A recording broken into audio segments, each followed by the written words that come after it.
Amen. Purihin po ang Panginoon. Hallelujah. Magandang araw po sa bawat isa na nandito, nanonood at nakikinig sa pangangaral ng salita ng Diyos. Purihin ang Panginoon sa inyo na mayroong laging may panahon upang makinig sa pangangaral ng salita ng Diyos. Amen. Ang aking babahagi ngayong araw na ito ay dito sa 2 Korinto, chapter 3, verse 11, hallelujah, hanggang sa sumusunod na mga talata. Babasahin ko po, ang sabi po rito, verse 11, kung may kaluwalhatian ang lumilipas, lalong higit ang kaluwalhatian ng nananatili magpakailanman. Dahil sa pag-asa naming yan, malakas ang aming loob. Hindi kami tulad ni Moises na nagtalukbong ng mukha para hindi makita ng mga Israelita ang paglipas ng kaluwalhatiang iyon. Ngunit naging matigas ang kanilang ulo, kaya't hanggang ngayon nananatili ang talukbong na iyon habang binabasa nila ang lumang tipan. Maaalis lamang ang talukbong na iyon sa pakikipag-isa kay Kristo. Hanggang ngayon, may talukbong pa ang kanilang isip tuwing binabasa nila ang mga aklat ni Moises. Ngunit, kapag lumapit ang tao sa Panginoon, naaalis ang talukbong. Ang Panginoong binabanggit dito ay ang Espiritu, at kung nasaan ang Espiritu ng Panginoon ay mayroong kalayaan. At ngayong naalis na ang talukbong, nagniningning sa ating mga mukha ang kaluwalhatian ng Panginoon. At ang kaluwalhatian yan na nagmumula sa Panginoon na siyang Espiritu, ang siyang magbabago sa atin mula sa isang antas ng kaluwalhatian hanggang tayo'y maging kalarawan niya. Purihin ang pagkabasa ng salita ng Diyos. Marami sa mga tao ngayon na nagbabasa ng salita ng Diyos ay hindi pa rin nila maunawaan. Lalong-lalo na dun po sa lumang tipan na isinulat ni Moises.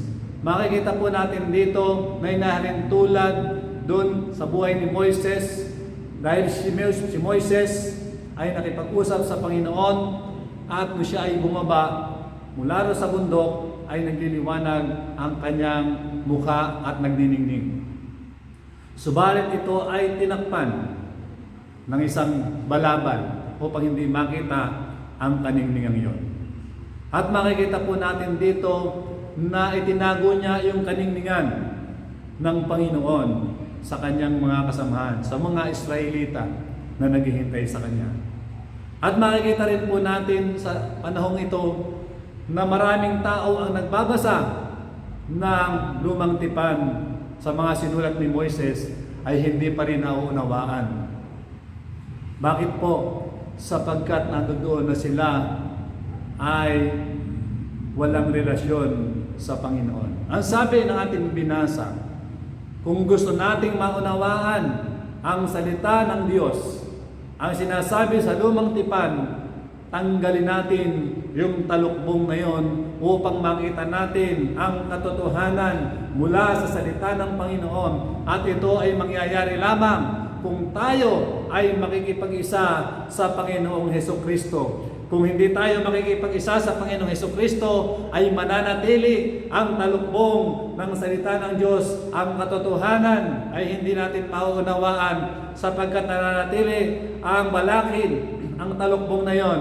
Kaya mga minamahal, sa oras na ito, tanggapin po natin ang Panginoong Hesukristo sa ating buhay. Makipag-isa po tayo sa Kanya upang maunawaan po natin ang salita ng Diyos maging sa bagong tipan o sa lumang tipan man, sapagkat siya yung nagbibigay ng kaunawaan sa bawat tao na nagsasaliksik ng banal na kasulatan. Kung wala kang relasyon, kapatid, magulang sa Panginoong Hesukristo, ay hindi mo maunawaan ang lumang tipan, ang mga sinulat ni Moises, sapagkat ito ang binasa natin at kinakailangan natin itong unawain at kinakailangan bigyan natin ng pansin sapagkat tayo ay namumuhay dito sa sanlibutan. Kinakailangan meron tayong kaalaman, meron tayong pruweba sa salita ng Panginoon na ito ay ating naunawaan. Hindi lamang natin basta binabasa at pagkatapos ay hindi naman natin naunawaan.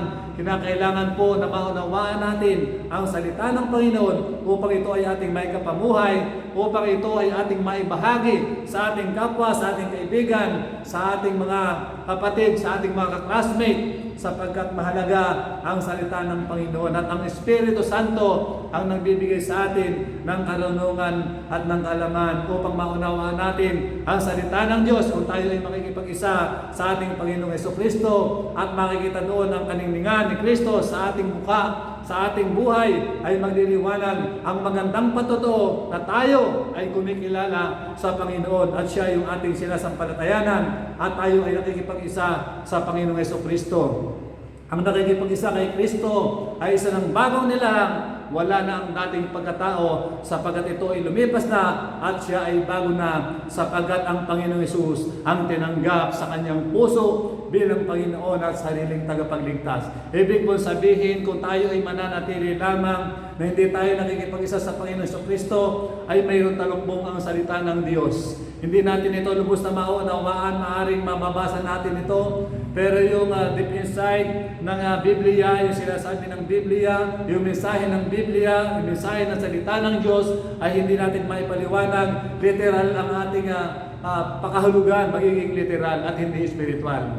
Ang salita ng Diyos ay spiritual at ito ay nagpapalakas sa ating espiritu at ito ay pangwalang hanggan sapagkat ang lahat ay lilipas, ang langit at lupa ay maglalaho, subalit ang salita ng Diyos ay mananatili magpakailan paman. Kaya pahalagahan natin ang salita ng Diyos. Kinakailangan po na tayo ay makipag-isa kay Kristo sapagkat ang resulta ng pakikipag-isa kay Kristo ay mauaalis ang talukbong ng salita ng Diyos at mauunawaan natin ang nais ng Diyos sa ating pong mga buhay. Mauunawaan natin kung bakit tayo tinawag, kung bakit siya ay nagpakasakit doon sa krus ng Kalbaryo upang tayo ay magkaroon ng kaligtasan at upang maunawaan natin ang kalooban ng Diyos na sinugo niya ang kanyang anak upang tayo ay magkaroon ng kaligtasan, upang tayo ay bigyan ng karunungan at ng kaalaman. Kaya napakahalaga po ng pakikipag-isa sa Panginoong Jesucristo. Hallelujah! Kaya nawa mga magulang, mga kapatid na nakinig ng pangangaral na ito, kinakailangan po natin na makipag-isa po tayo sa Panginoong Jesucristo. Sa pangalan po ng Panginoong Jesucristo, huwag po sa ibang pangalan at huwag po sa ibang mga tao. Tanging sa Panginoong Jesucristo lamang tayo makipag-isa upang magkaroon tayo ng kaligtasan at makamit natin ang buhay na walang hanggan. Purihin po ang Panginoon. God bless po sa inyong lahat.